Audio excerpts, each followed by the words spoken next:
ধন্যবাদ এবং স্বাগত জানাই আরেকটি ভিডিওতে। আজকে আমি কথা বলবো প্রবাসী থেকে কিভাবে কাউন্সেলিং বা সাইকোথেরাপি নেবেন। আমি আছি কাউন্সেলিং সাইকোলজিস্ট আসাদুজ্জামান রাজু।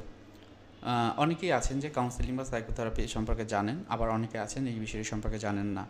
যারা জানেন না তাদের সম্পর্কে আমি বলবো, কাউন্সেলিং বা সাইকোথেরাপি হচ্ছে যে মেডিকেল টার্ম, অর্থাৎ যারা এই প্র্যাকটিসটা করেন তারা ক্লিনিক্যাল প্র্যাকটিশনার। তাদের বিভিন্ন রকমের পড়াশোনা, বিভিন্ন রকমের গবেষণা, বিভিন্ন রকমের প্র্যাকটিস, বিভিন্ন রকমের সুপারভিশনের মধ্যে দিয়ে কিন্তু তাদের যেতে হয়। যাদের ভিতরে এই যে কাউন্সেলিং বা সাইকোথেরাপি প্র্যাকটিসের যে জ্ঞানটি থাকে, তারা কিন্তু প্রথমে যে বিষয়টি থাকে ইথিক্যাল যে বিষয়গুলো তারা সবসময় ফলো করে, ইথিক্সটা ফলো করেই তার যে পেশেন্ট যারা থাকে তাদেরকে সাহায্য করে। এখন কাউন্সেলিং বা সাইকোথেরাপি অনেকে জানেন প্রবাসী থাকা অবস্থায় যে এটি আপনার দরকার হবে, হয়তো বা আপনার কোনো সাইকাটিস্ট আপনাকে বলেছে, অথবা আপনি ইউটিউবে ভিডিওর মাধ্যমে বা ফেসবুকের বিভিন্ন রকমের পোস্টের মাধ্যমে জানতে পেরেছেন যে কাউন্সেলিং বা সাইকোথেরাপি আপনার দরকার হবে। অনেক ক্ষেত্রে কিন্তু সাইকিয়াট্রিক মেডিসিন দরকার হয়। আমি জানি না আপনারা জানেন কি না। আপনার যে রোগটি বা মানসিক সমস্যাটা সেটা যদি অনেক দিন ধরে থাকে, অনেক রকমের লক্ষণ আপনার ভিতরে গ্রো করে এবং সেটি আপনার প্রতিদিনের পার্সোনাল কাজগুলো করতে দিচ্ছে না, ব্যক্তিগত কাজগুলো, আবার সামাজিক কাজগুলো আপনি করতে পারছেন না, আবার আপনার দেখা যাচ্ছে শারীরিকভাবে আপনি খারাপ থাকছেন, তখন কিন্তু একজন সাইকিয়াট্রিস্টের দরকার হবে। আপনি যদি নিজে এটি বুঝতে না পারেন, প্রথমেই একজন ক্লিনিক্যাল বা কাউন্সেলিং সাইকোলজিস্টের শরণাপন্ন হতে পারেন, এবং সেটি আপনি প্রবাসে থাকা অবস্থায় অনলাইনের মাধ্যমেই খুব সহজেই হতে পারেন আপনার। এখন প্রবাসে থাকা অবস্থায় কাউন্সেলিং বা সাইকোথেরাপি নিতে হলে আপনার কিছু ইনিশিয়েটিভ নিতে হবে। প্রথম যে ইনিশিয়েটিভ সেটি হলো একজন কাউন্সেলিং সাইকোলজিস্টের কাছ থেকে বা ক্লিনিক্যাল সাইকোলজিস্টের কাছে এই ইজি থেরাপিটি নিতে হবে। একটি চ্যালেঞ্জ সবসময় হয়, যারা প্রফেশনালি কাজ করেন তারা কি আসলে সাইকোলজি ব্যাকগ্রাউন্ডের, তারা কি সাইকোলজিক্যালি আপনাকে সাহায্য করতে পারবে, এই বিষয়টি আপনাদের একটু দেখে নিতে হবে। কারো ভিতরে যদি কোনো রকমের কনফিউশন থাকে, দ্বিধাদ্বন্দ্ব থাকে, আমার এই যে কমেন্টের মাধ্যমে আপনাকে জানাবেন যে কার কাছ থেকে কাউন্সেলিং নিতে চাচ্ছেন, তার কোয়ালিফিকেশনটা কী, আমি বলে দেব আপনারা আসলে কোন তার কাছে কী ধরনের আশা করতে পারেন। আপনি যদি বাইরে থাকেন, অর্থাৎ বাংলাদেশের বাইরে থাকেন, সেক্ষেত্রে যেটি হয় যে ওখানে হয়তো বা কাউন্সেলিং সাইকোলজিস্ট থাকবে, তাদের কিন্তু পার্থক্য কিছু আছে। কী পার্থক্য? অনেক সময় যে কালচারাল যে কনটেক্সটটা, অর্থাৎ চিন্তা করেন আমাদের বাংলাদেশে যে পার্সপেক্টিভটা বাইরে যারা থাকেন তাদের থেকে কিন্তু ভিন্ন থাকে। অর্থাৎ আমাদের বেড়ে ওঠা, আমাদের ফ্যামিলি বন্ডিং, ফ্যামিলি অ্যাটাচমেন্ট, পরিবারের অন্যান্য যারা থাকেন তাদের সাথে যে সম্পর্কের যে ধরনটা, যে ডাইনামিজম, সেটা কিন্তু এই যে বাইরের যে ফ্যামিলি তাদের থেকে একটু ভিন্ন। সেক্ষেত্রে আপনি কাউন্সেলিং বা সাইকোথেরাপি আপনি যে দেশে রয়েছেন সেখান থেকে যদি নেন, সেক্ষেত্রে হয়তো বা অনেকের ক্ষেত্রে কগনিশন বা আমরা বলি লজিক্যাল যে পার্টটি, সেটি হয়তো খুব ভালো কাজ করবে, কিন্তু তার সাথে সাথে আমাদের কিন্তু একটা ইমোশনাল পার্টও আছে। সেই ইমোশনটা কিন্তু আমাদের মা, মাটি, আমাদের জন্মভূমি, আমাদের মাতৃভূমি, আমার বেড়ে ওঠা, আমার প্রতিবেশী, সবাইকে নিয়ে। সুতরাং সেই জায়গাটাতে আপনারা কাউন্সেলিংয়ের ব্যাপারটি অবশ্যই চেষ্টা করবেন আপনার দেশের কারো কাছ থেকে নিতে। অনেকেই আছেন যে মনে করেন যে আমি যখন দেশে যাব তখন এই চিকিৎসাটি নেব। এটা কিন্তু আসলে কাউন্সেলিং বা সাইকোথেরাপি এরকম না। কাউন্সেলিং বা সাইকোথেরাপি প্রতি সপ্তাহেই একটা করে নিতে হয়। অনেক সময় ক্রাইসিস হলে একের অধিকও নিতে হয়।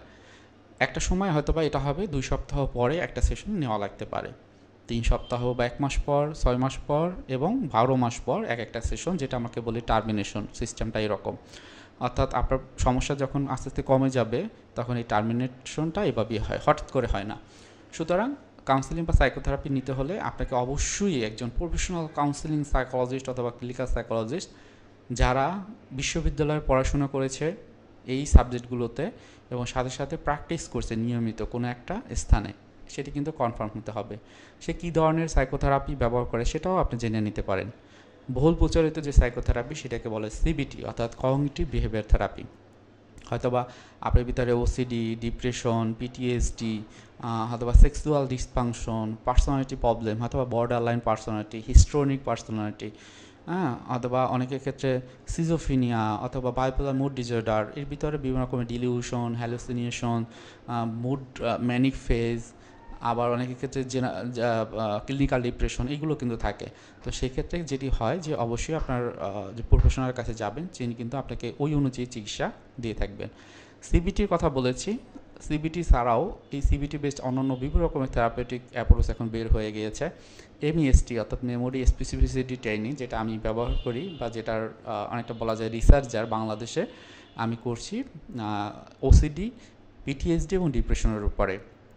সুতরাং এরকম আরও রয়েছে ইএমডিআর থেরাপি রয়েছে, তারপর হচ্ছে যে NLP, neuro linguistic therapy.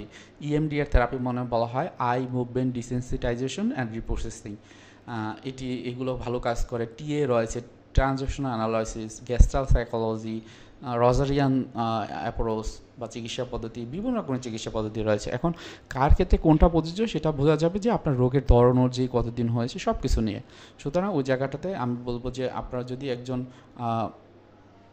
Professional counselling সাইকোলজিস্টের কাছ থেকে চিকিৎসাটি নিতে পারেন, সেক্ষেত্রে দেখবেন যে আপনারা হচ্ছে যে সঠিক যে চিকিৎসাটি সেটি নিতে পারবেন। এবং সেটি আমি বলবো বসে না থেকে যে আজকে না কালকে, কালকে না পরশু একটু দেখি আমি তো ভালো হয়ে যাচ্ছে, সেটি না করে আপনারা একজন প্রফেশনালের কাছে যাবেন এবং সে আপনাকে হেল্প করবে।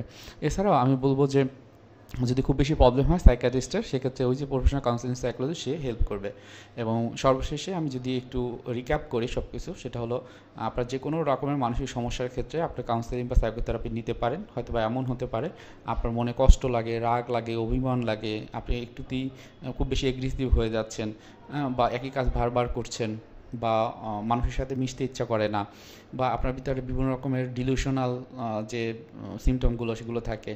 হয়তো বা আপনি নিজে এক এক কথা বলেন, নিজে নিজে মনোযোগের যে সমস্যা সেটি বেড়ে যায়। তো সেই ক্ষেত্রে আপনার কাউন্সেলিং বা সাইকোথেরাপি শুরু করতে পারেন। সেক্ষেত্রে অনলাইনেই প্র্যাকটিসটা করা ভালো, অনলাইনে সম্ভব একবারে না নেওয়ার চেয়ে। আপনি যদি দেশে আসেন তখন ওই যে কাউন্সেলিং সাইকোলজিস্টের কাছে ওই যে কয়েকদিন থাকবেন সেই কয়েকদিনে আপনি সরাসরি যদি পারেন চিকিৎসা নিতে পারেন। প্রবাসী থেকে বাংলাদেশে এসেছেন, সেখান থেকে হয়তো বা আপনার বাসা ঢাকাতে না, সেক্ষেত্রে অনলাইনের মাধ্যমে আপনি চিকিৎসাটি খুব সহজেই সুন্দরভাবে নিতে পারবেন। আশা করি আপনারা বুঝতে পেরেছেন যে কীভাবে কাউন্সেলিং বা সাইকোথেরাপি প্রবাসী থেকেও নিতে পারেন। কারো কোনো প্রশ্ন থাকলে অবশ্যই কমেন্টের মাধ্যমে জানাবেন। আজকে ভিডিওটি এখানেই থাকছে। ধন্যবাদ সবাইকে। আসসালামু আলাইকুম।